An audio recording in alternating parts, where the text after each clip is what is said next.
least live now. Just a good start. We do the intro shit. Where is it still live on the socials?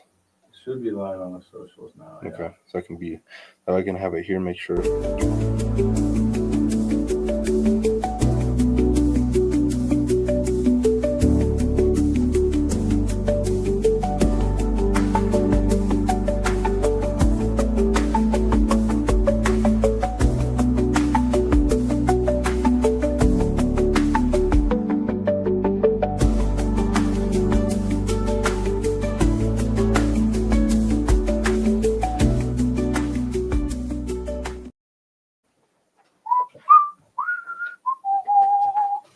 I think we did it finally. We got it. What's the count? Oh, there it is. There we go. Okay. Let me make sure. I want to do comments too, just in case they somebody pop actually up. says something. Just in case One of the live audience. crowd work, huh? Comments. Let's do the damn thing. Let's roll. All right. Welcome. Forget the intro. We're going to get started. I'm Joshua. This is Monico. How you doing, Monico? What's going on, man? Appreciate you. Thanks for having me here. Yeah, I'm excited. I'm really excited. So tell us who you are. Nobody knows who I am, but who are you? Who am I? First of all, I guess I would say I'm a father, business owner, entrepreneur, husband, that just kind of gets after it, pushes to get better every day. So I own Sepsis Media. It's going on 5 years having that one. And then we got 3C Construction, which we started in February, which that one's been rocking and rolling. So that's been going good. So you've got a media company and you've got a construction company. Yeah. And you're running both same time. Yeah. But you weren't doing that when I met you. No. You were just doing the media company. Mm-hmm. What made you want to add another headache? More stuff, huh? More stuff to it. So my background's always been construction. So I was a welder for 12 years. Yeah. So I was always in that field of it. And I always knew I wanted to do something with business, but I was like, you got to learn how to market and sell. So I was like, okay, let me learn that part of it. And, a lot of businesses gave us the opportunity to like learn a lot of that stuff aspect of it. And then now we learn how to do all that stuff. We're like, okay, let's run and launch our own now. That was always kind of the end goal with it, to be honest. But it's just that you have to be willing to. What's 3C mean? 3C, so it's Carrillos? Yeah, Carrillos. 3 Carrillos? Three Carrillos. Yeah, so it's me, Eric, and my uncle. That's fun. So which one do you enjoy more? I like both. For different reasons? Different reasons. Yeah. The construction, just because I've always been in it and I've always done that. But I mean, I like the sales marketing kind of stuff. That's what I like more. Okay. I mean, honestly, yeah. To be honest, you don't want to be I personally don't. And I'm not the one out there doing like the shovel work with them and stuff like that. That's not my role in the business. But what's your role in the business? I guess it could be more like sales and operations of it. Okay. You could say. Yeah. We have a good trifecta. So Eric's kind of the video marketer doing all that stuff. I'm the pretty much sales operations. And then my business partner, he does the field operations. Okay. So I know what's going on, but I'm not out there with them. Not swinging a hammer or nothing? No. Okay. That's good. Sometimes. So was there a moment at some point where you thought, I'm built for this? This is what I'm meant to do? Was there a moment? Yeah, I think definitely there is. When do you think that was? When I'm meant for what? To like do a business? Yeah. Or just to like, or do another business? Well, we're both, right? Because for those out there that may be, because what did you do before? I was a welder. I was a rig welder. A welder on your own business, or did you work for someone else? Kind of both, because you get some subcontracted out. Yeah. And I mean, it's somewhat independent then. Yeah. Okay. So for someone who's doing something right now, because why aren't you doing welding now? Because welding is a good job. You can make a lot of money doing welding. Yeah. Right? Yeah. So why not do welding? So I guess we're going to go back to where it all started. Yeah. So I always want to do that, and honestly, I went in for it for the money because Okay. it's good money in it. Yeah. When I was 19, I cut my hand right here. You can see I got a Yeah. scar. Okay. So, and I couldn't weld. Like I almost cut my hand off where I could see my nerves, my bones, everything.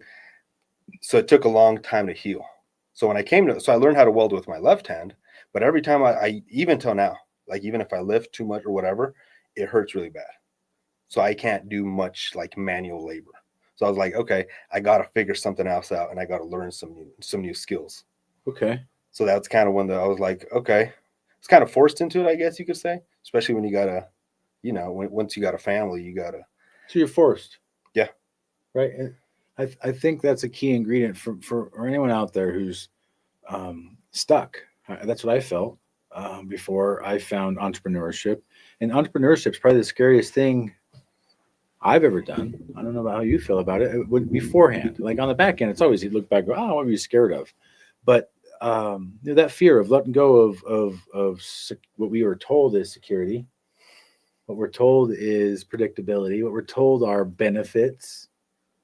But reality is the risk part of it, for me anyway, became the challenge itself. And I'm curious, because you've now started two businesses, and have you found that doing two businesses has taken over? I mean, they're kind of in alignment, right? Mm-hmm. You have one business that you probably use to promote the other business, and vice versa. But what do you think the hardest part of making the transition for someone to go from working for someone else to working for yourself? I think it's security, because then But what is security though? I guess different for each group, but I think for most people, I think I would say it's financial security. What's it for you? Security? Yeah. Is it financial security? I mean, they say money doesn't buy happiness, but it gives you a lot of options. But It gives you a lot of resources. Here's where I'm the devil's advocate when it comes to security. Because here's what I know about myself. I'm using myself. Yeah. Whether I've made $15 an hour or I've made what I make now, never, ever, ever have I not exceeded my lifestyle and my other stuff as my income has gone up. So even though I make more money now, I'm not necessarily better off because I haven't gotten through all the cycles of learning how to grow and manage money all the way. I've just learned how to make more money. Uh-huh. And Yeah, so, yeah. Okay. and so that's not a normal thing, Mm-hmm. right? Would you say that one of your problems is you make too much money? I mean, I like to make more. Right? Yeah, But exactly. that's not one of your problems, right? Mhm. And so the transition mentally for me was the hardest one. But I think what I hope everyone gets from our conversation today is, like I don't know, what do people say you were going to be when you were a kid? What did you say you were going to be? Surprisingly, I actually have a thing, and I still have it. My mom has it. I said I was going to be a construction worker. Hey, was your dad a construction worker? Yeah. Okay, so And I you're think looking up and idolizing, right? And Yeah. that makes sense. And when we're kids, what are we choosing our job off of? the people around us, I think. Well, I think we're choosing what we think would be fun, Uh-huh. what we think would be a badge of honor that other people would think would be impressive, right? Yeah. So kids pick doctor and lawyer and all the other stuff that we're told, right? But in reality, who do you think works harder, you or a doctor? I would argue me. I would too. Yeah. Who's under more stress? Them, which is weird if you think about that. Yeah. Right? Why do you think that is? Like that's interesting. I never really thought of that. Well, About it that way. Yeah. Well, if you ultimately don't have the freedom to choose what you're going to do, which if you're a doctor, there's no way to not be on call. Mm-hmm. There's no way not to be on call. Yeah. And if I've personally never been on a job where I've been on call. I know people that do, and it stresses them out. They don't do anything. Like they're afraid to go hang out with friends because what if? Yeah. I would love to go to the game with you, but I'm on call. And so it's just this weird dynamic, and how much school you have to go through, how much effort you have to put in to get to a point where you're actually get all your debt paid off, that kind of thing. You started a construction company. How much money does it cost you to start, if you don't mind, a ballpark? Ballpark, I'll be completely honest, that was one of the reasons we started too, because we talk a lot about how we do this. We actually started with no money, Yeah. zero money. I So it's hate, all like, I hate to tell you this, but Yeah. almost every business ever made started with no money. And in fact, they probably started with someone in a position of like negative money. that's why our biggest thing, we're like, we're going to put our money where our mouth is pretty much and do what we say, like what we tell people. I think there's not a, people say there's the rich and the poor, and there's a big gap. I think there's an education gap, not a money gap. It's a mindset gap. Exactly. And education is part of it, but that's part of the mindset is everyone's programmed into thinking. Again, my dad told me, work hard, get a job, save your money, and that's how you get what you want. Mm-hmm. And I've found that to be not true at all. Hard work, while admirable, I've found to be not important. So I know people that work 10 times harder than me that make 1/20th. What do you what do you think? What do you think it is in your opinion then? Like, what is it? For Because that's something that I deal with a lot with people too. Because we've been doing a lot more marketing stuff for like construction companies, and a lot of them are like very labor intensive. And it's like, you can work harder, it doesn't mean you're going to make more. You know, well, and it's kind of like, the problem with working harder and only working harder is the limitation of time. I don't care how hard you work, you can't put more hours into 1 hour. Mhm. Yeah. And so and that's the line that I run into, is I'm only one guy. And how productive can I be? Well, I'm limited to how much one person can do. Until you start getting a team involved. And then now you have a team, now you can start having other people make your job easier, so to speak. And that's the whole idea of a business and why people get hired is like as an employee, if you just want a job, get a job. That part, like you can find jobs and be a job hopper. Like that, if you're going to be a lifelong employee, you want to take one of two angles. You either want to take the loyalty angle, or you want to take the hopper angle, right? there's only two options. Yeah. And that's really it. And you're the idea is to hop up the ladder, right? In my experience, every time up the ladder, there's some jackhole up there guarding it. Doesn't let you go up. Like that's my spot. They're Uh-huh. thinking in their mind, and I don't want you climbing the ladder because that may knock me down because I'm comfortable and happy doing what I'm doing, and you're trying too hard over here, buddy. Uh-huh. I ran into that a lot. Yeah. So your companies operate in totally different arenas. What do you think the leadership principles that helped you build Inceptions Media? How did that translate into the construction side? Like, how'd you find your first customer? In construction, Yeah, I think a lot of it goes, and we talk about it, branding. Like, yes, a lot of people knew us, and so they took a jump on it for that. But honestly, it was all marketing, just running ads and just being out there and being. So how much of your Exposure. business comes from marketing? Pretty much all of it. Okay, and so they're finding you on what, Facebook? Are they on TikTok? Where are you marketing? It's probably Meta, where you run a lot of the ads. Okay, Meta, so it's Facebook, Insta, and then Google. and then so for you guys, are you doing just like a form fill type thing? Are you doing a landing page? It was mainly a form fill, Okay. where you pretty much, they fill it out. They kind of tell you Autofill, lead comes in, and then what? just give them a ring. And You call. There's no automations or anything. so to start, I'm doing all of it because I want to know, since it's new, I want to know what's broken in it before I set up the automation. You know, because then a lot of people, like, now you get a bunch of spam calls. So I was like, I want to be the one kind of seeing what it is before I just like hand it off to somebody else first, just to see what's broken first, you know, because there's going to be a lot of broken, or see how legit the leads are that are coming in. And then we set up some sort of automation to go with it. But yeah, it's all of it's pretty much from Meta. Yeah. How much do you think you spend a month? We spent a lot. That's why that's what one do you spend a day? a day. Normally, most of my ads, I'm doing like $100 and something a day. Yeah, that's pretty much where we were at. And Right. so that's the thing. A lot of people, when they do it, they're like, they want to do $20 a day. It's like, well, it's not going to work.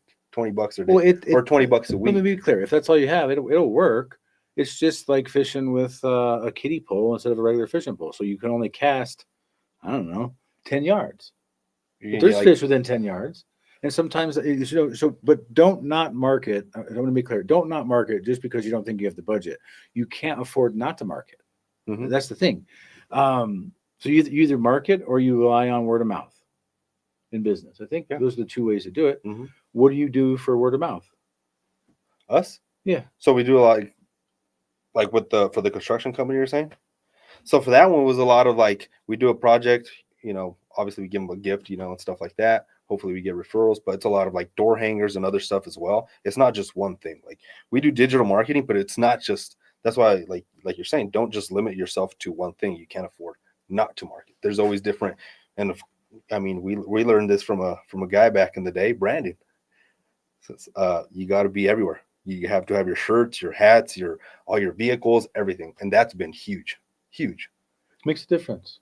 Like I've had to rebrand myself to pull myself away from because as you say, you brand yourself one way or the other, and to go back to the infancy of your guys' construction company, it came down to somebody, your dad or somebody, had a company without any branding or anything, and they just went around and created a reputation.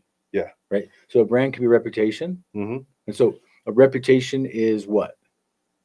What people, I think it's how people perceive you. What people believe about you before Mhm. they see you or meet you. Yeah. Based off of what they've seen, heard, or both. Mm-hmm. Right. Exactly. Yeah. Mm-hmm. And so what do they see and hear? What do you want people to see and hear of Monaco and Eric and the two companies you have? That's a good question. I've never been asked that one before. Okay. Never thought I'll about give it. you a minute. One of the ways I guess you could say that we put it is like we're innovating the way marketing is done, and we're changing the way business is done. So I guess you could say, to an extent, I guess, like out here in Northeast Colorado, we're trying to be innovative on the way that the things are done, not be stuck just to one way. And the thing with innovation, we're innovating now. There might be somebody that comes a year from now, 2 years from now, is more innovative than us. So you always got to keep innovating, I believe. Well, yeah, I think. What does innovation mean to you? Like, what is one thing you've done to innovate concrete construction, marketing? On the marketing side or the Yeah. business itself. So Like, admit it out there. How many of you have seen a concrete ad? yeah, I don't know. There's Not honestly, very I many. don't think there's that much. So I No. think that's pretty much what we're doing is like No. more of the blue collar, like being more digital. Because I tell everybody, like, we get the supplies the same place the other guy does. Yeah. It's not like you could go buy your stuff at some place that's Yeah. cheap. I mean, if you have enough volume, you can start to work on something like that, right? Mhm. And that's where the edge of Walmart versus the mom and pop starts to come in because now you're on this massive volume basis. What do you think the biggest misconception people have about being the one person responsible for everything? Because there's entrepreneur and there's solopreneur, but you've never been a solopreneur really because you've partnered with Eric the whole time, right? Yeah. Uh-huh. So it's more of a partnership. Yeah. Which is totally different. Totally different. Because you can very rarely in a partnership do both of them have a bad day. But I can say there's been plenty of times where the whole thing relied on me and I had a bad day. And then there was no alternate force other than my wife. And for a long time, I was like, it's my business kind of thing, right? And so I'm curious for you guys, brother dynamic. I know what it's like with my brother.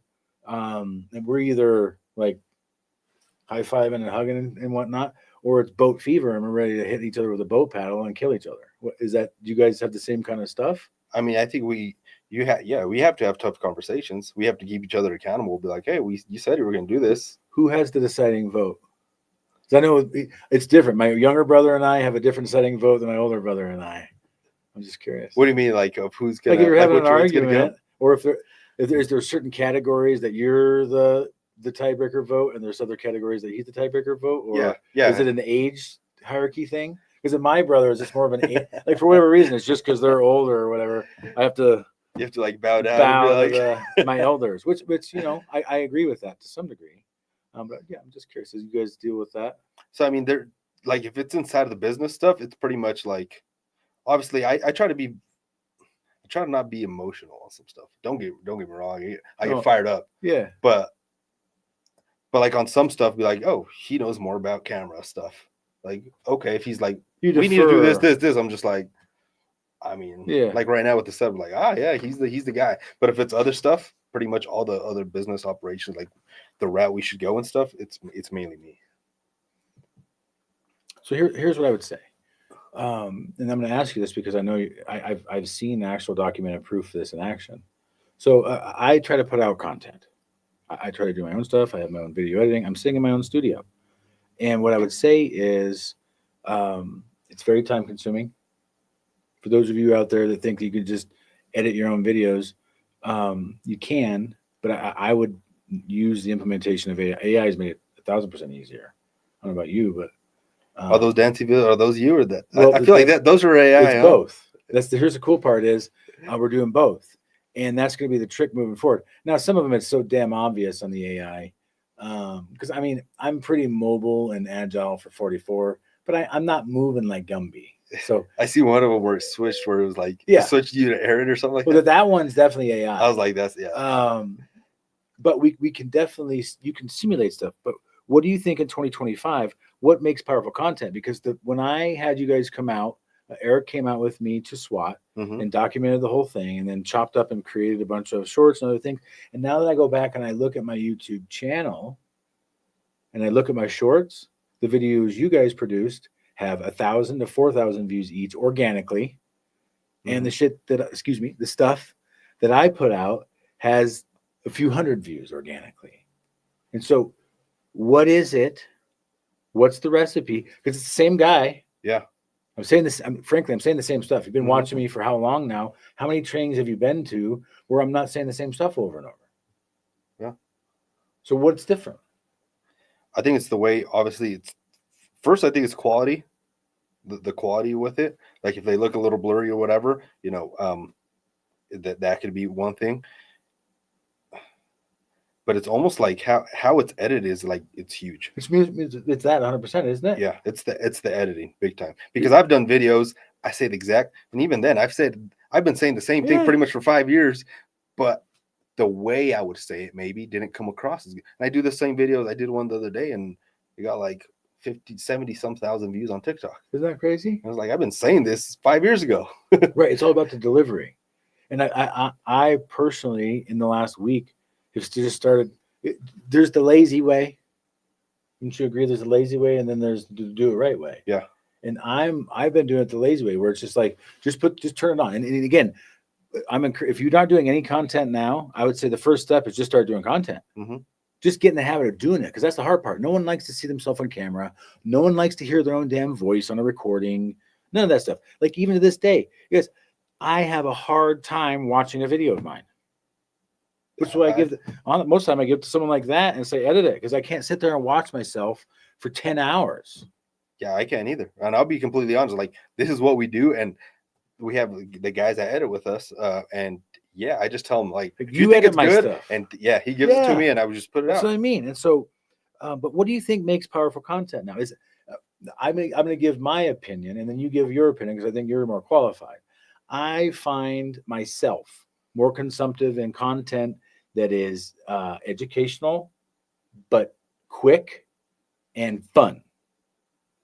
So not just I call it the Ben Stein effect. And I sometimes I find myself doing that, where I sit there in front of a camera and I just talk for 10 minutes straight. No breaks, no transitions, no graphics, no sound effects, no nothing.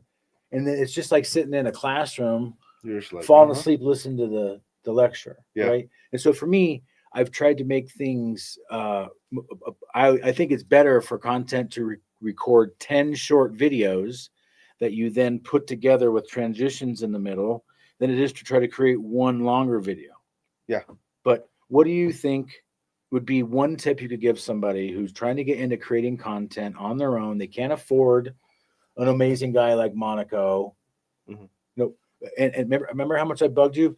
The cameras I have in here were because I bugged the shit out of you guys and said, which cameras should I buy? And what'd you guys tell me? Yeah, we remember? Yeah. Well, you told me this after I bugged you, but what'd you tell me for the first 20 times I asked? I don't remember. You told me your phone is fine. Oh, yeah. You don't need a goddamn camera. You don't need video editing software. But then to go with that, it's probably wasn't the right answer at the time. But so like to be honest, so Eric can do videos on his phone that come out way better than someone that has a $10,000 camera. Right. But it's the thing goes because he knows how to, It's he knows. the angles, it's it's all that stuff. He Yeah. understands that part of it, Mhm. right?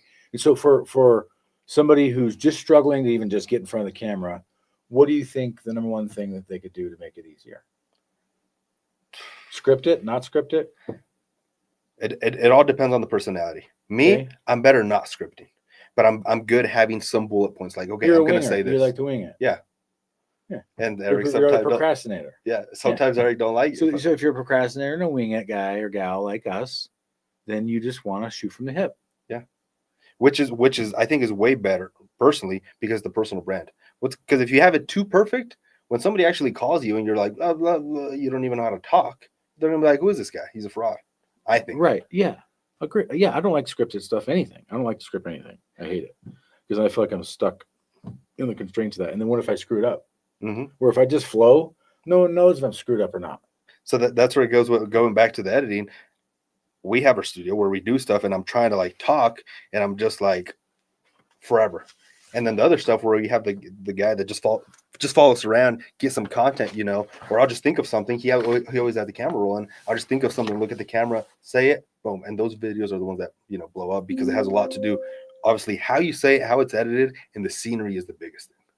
What do you think someone should start with for their first set of marketing campaign? What do you mean? Should they talk about the product or service they do? Should they talk about the industry they're in? Should they talk about them? Should they talk about what should the beginning content be? I think it has to be on them because people buy from people they like and people buy from people they know. So it's like you have to, your first video, I tell everybody, it has to be like, do a video of like who you are, what you do, and why you're the person. The origin story? Yeah. So do your origin story that's video. Because people don't care what you sell.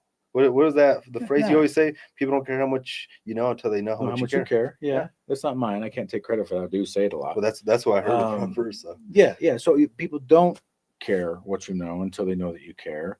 And that's part of the raw authenticity. Like if you suck on camera, then start with that.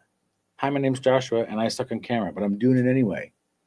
It's my best advice I can give someone for creating content, especially in the beginning, is to talk to yourself, not to the camera. Just talk to yourself, and don't put it on a way where you see yourself on the screen, so you can talk to yourself in that manner. Or even kind of like right now where you have it where you're not talking directly to camera, but cameras are there, Right. That helps like this. What do you think most businesses get wrong when telling their story? A lot of them, it's actually the toughest question when we're doing videos with business. I'm like, why should somebody hire you? Why are you guys doing it? And they don't know how to answer it. Right. And I think it's because they don't know. Like, or maybe they've never been asked it either. Like I'll give an example. Like if I hired you to come redo my driveway, and you came inside and you said, Joshua, you could either do this kind of concrete and it's good because of this, and this, you this, I would just not give a crap. Mm-hmm. Right. And so would you agree that focusing on the product or service that you do is the wrong move? Because when I look at I'm going to take your videos that I've seen recently as an example.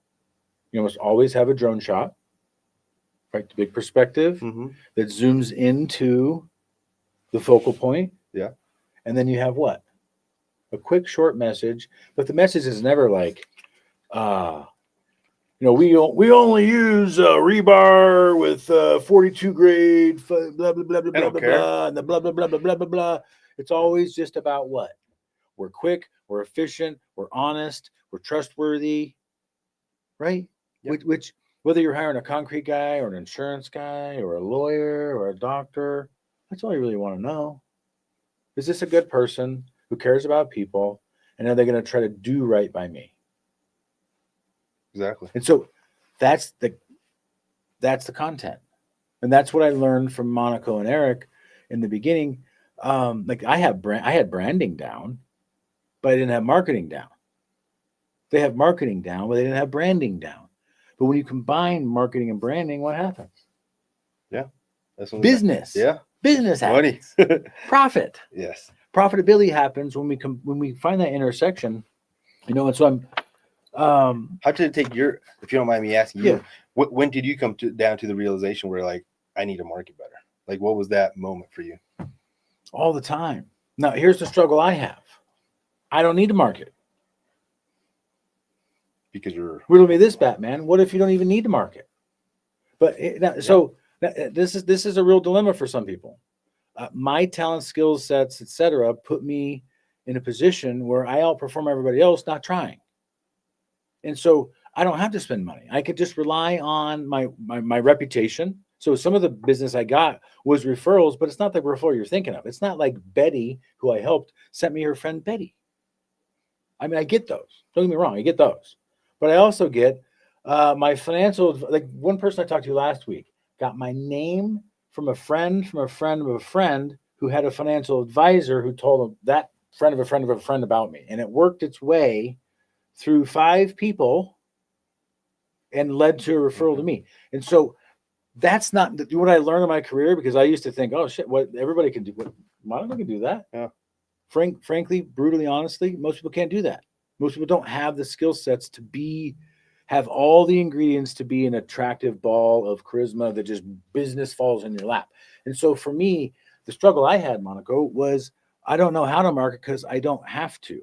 And so even when I start marketing, you know what I end up doing? Turn it off. You just turn it off. Why? Because it's too much, or just because Well, you're like, it's I'm good? hard. Yeah. Like think about it. If you didn't have to put one Facebook ad up at all, and you guys had your calendar full to the end of the year with concrete jobs, would you put up ads? No, well, the funny thing is, we ran ads for 4 months and I had to turn them off because we couldn't keep up with the work. But that's a different thing. Yeah. That was my question was, if you had so much business from just everybody knowing who you are and everybody's sending, like my friend Susie said, you redid her driveway. Can you do mine? And you got 40 of those calls a week. How many ads you putting up? Yeah, probably none. None. Exactly. Yeah, none. And so what I'll tell you is marketing, and what I do is marketing. But that's the thing. The thing is, people don't understand that my ability to attract and create referrals is the same thing as your ability to put an ad up and have people call. It's just yours is duplicatable. Mine is not, unless what? Unless I find another unicorn. Yeah, that's what I was going to say. Uh-huh. And so just food for thought out there. Like this has been a tough lesson for me because like I theoretically could just ride off into the sunset without having to try. To kind of hit on that a little bit, because that actually happened with a couple business that we had. Like they're like, we want to grow and expand and all this. Okay, we generated these leads, and they had like 30 leads, and the guy's like, well, I personally don't have time to call them, but my team has them, and they can't freaking close them. So he's like, I'll just run no ads then, and I'll just kind of say we're kind of at, because like we're spending this on money. So it pretty much just turns into an expense. Creating activity is half the battle. Closing the activity is the other part. And if you're used to a certain, like for me, I'm used to referrals, which if you've never worked a referral before, basically it's a sale that comes belly up. Uh-huh. I'm not going to fight you. They'll do whatever you say. Like those are the best. Those are the best. Well, of course they are. But then when you go to work a lead who like the guy I talked to today, who was like cracking on every little, I've researched this, I've researched that. I looked at your website. I did this, I did that, I did this, I did that. And there were these people last night that I was talking to, they gave me every objection over and over and over and over, back and forth, back and forth, back and forth. And it circled back around with me just saying, hey, you know what? Take your time. You just let me know whatever you want to do. And then 10 minutes later, they call me back and said, let's do it. And so the marketing transition for me has been the difficult one. So honestly, it's been this year when we tried to follow somebody else's plan, which I don't recommend. Okay. If you're going to follow someone else's plan, make sure that they're in alignment with you. What I mean by that is make sure that their goals, hopes, dreams are similar to what your hopes, goals, and dreams are, and their skill sets match as well. Because otherwise, like if you're good at golf and you go follow a hockey player for a while, I promise you'll get worse at golf. That's exact. Yeah. Because one of the first things I ask people too is like, what are your goals? They're like, oh no, we're good right now. We don't want to grow too much. Like what are you talking to me for? Why am I here then? Like they're like, we're good. We don't want to grow more. But then kind of what to hit on though, because I found, I mean, social media game, their stuff has to be aligned with your stuff. So for me, I'm just like, when the people that I listen to, I'm like, okay, where's he at? For me, family's first. Where's he at? Family. Where's he at? Like business and then finance. Like those are the three for me, and then health wise, of course, too. Yep. And so a lot of them, they'll be like, oh, they're really good at this, but then you look at it from the outside and they're like, they suck at being a dad or a husband. I'm just like, for me, all that other shit just went out the window because for me, that's my priority. Yeah. No, you got to be in alignment with people you work with. That's for sure. Now let's see. We're almost out of time, so I want to find one good ass question to finish with. Time flies, huh? They're having fun. It sure does. That's a good one. What's the biggest truth you've discovered about success that most people never hear? Ooh. The biggest truth you've heard about success.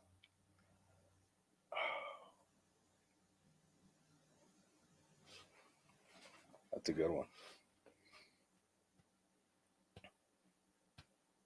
I don't even know how to answer that one, to be completely honest. The biggest truth of success, you said? I'll say it again. What's the biggest truth you've discovered about success that most people never hear? So I guess I'll frame it. Most people assume this is what success is. This is what it looks like. This is what it takes to get there. And when you get there, it's all sunshine and roses and everything's wonderful, right? And that's the perception of success.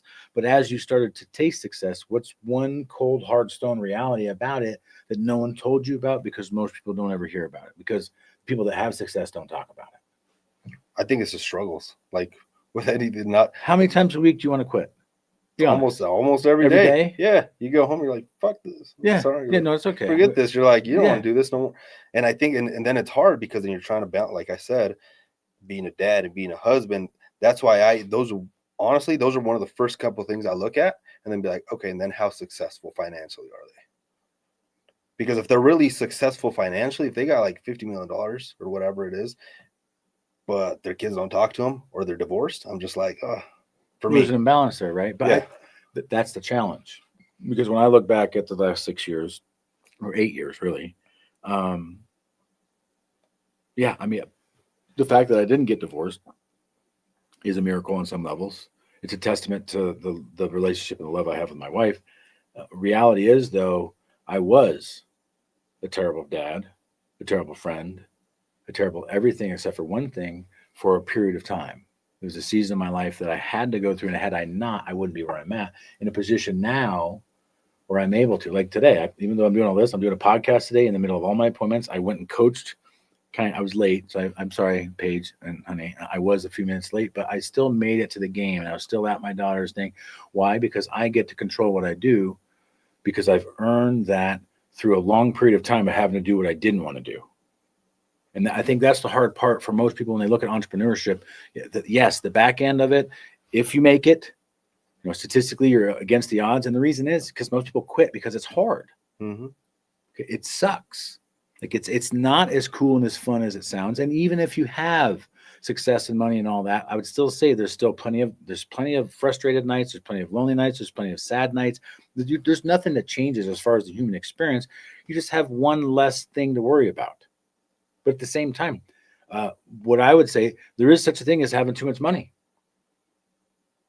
There is such a thing. And what I would say, that's different for every person, because some people I know can't handle a little bit of extra money, and other people can't handle big amounts. But what the common denominator of the money coefficient to success, in my opinion, is you get what you earn.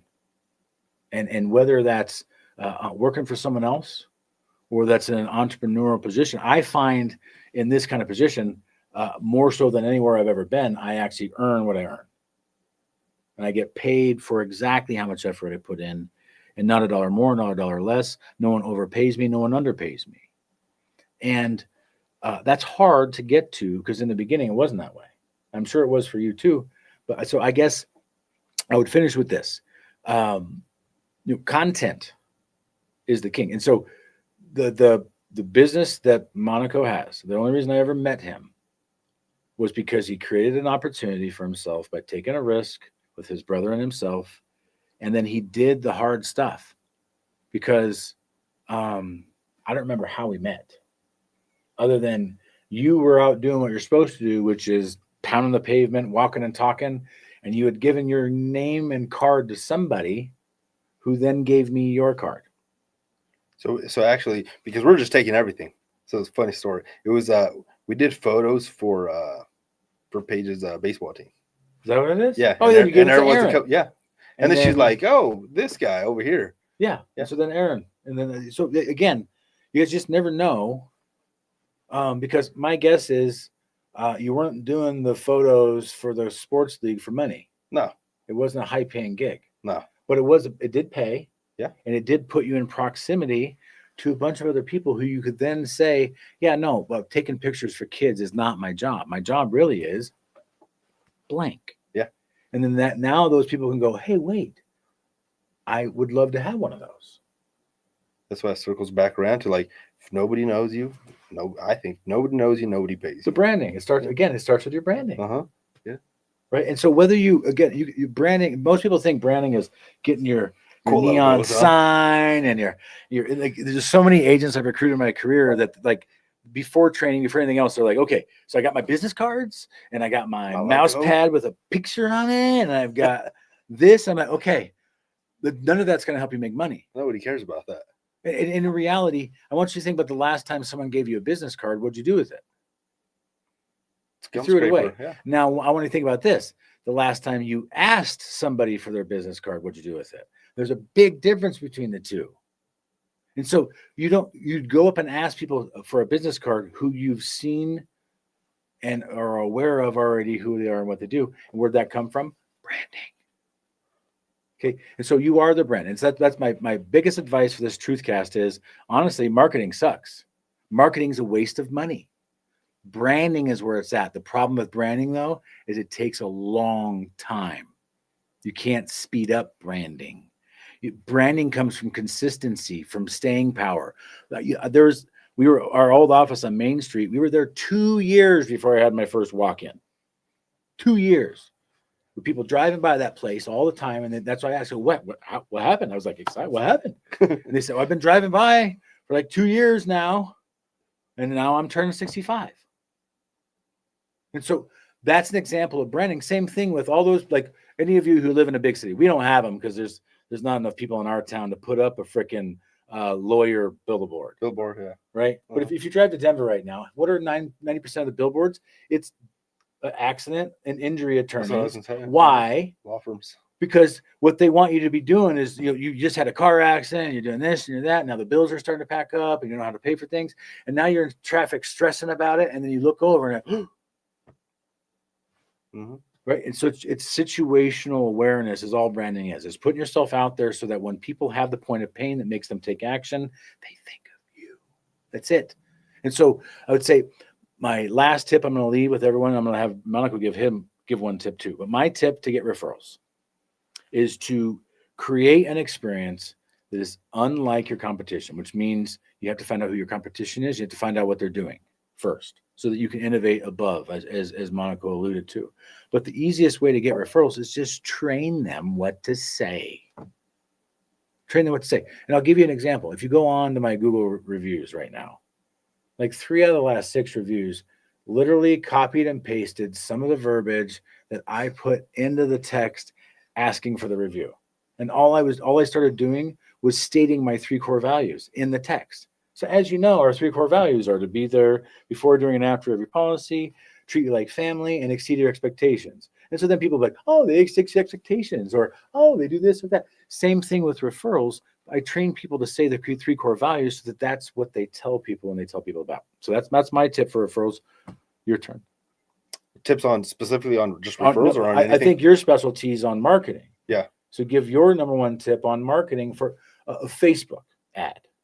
So people are so intimidated by a Facebook ad. Should they be? I don't think they will. Okay. I mean, you're going to be able to. So with the Facebook ad, you're going to be able to tell if it worked or not within a week. What's the first Facebook ad someone should create? Facebook ad, I think it's pretty much like you said, like we said earlier, who you are, what you do, and why you're the person for them.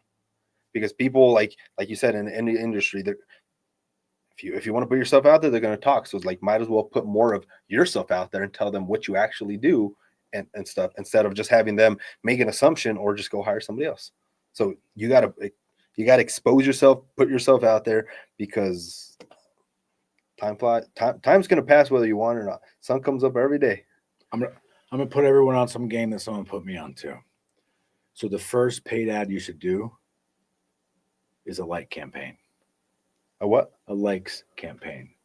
So you build a business page first, and then you just pay $10 a day to increase the likes on your page until you have 3,000 likes.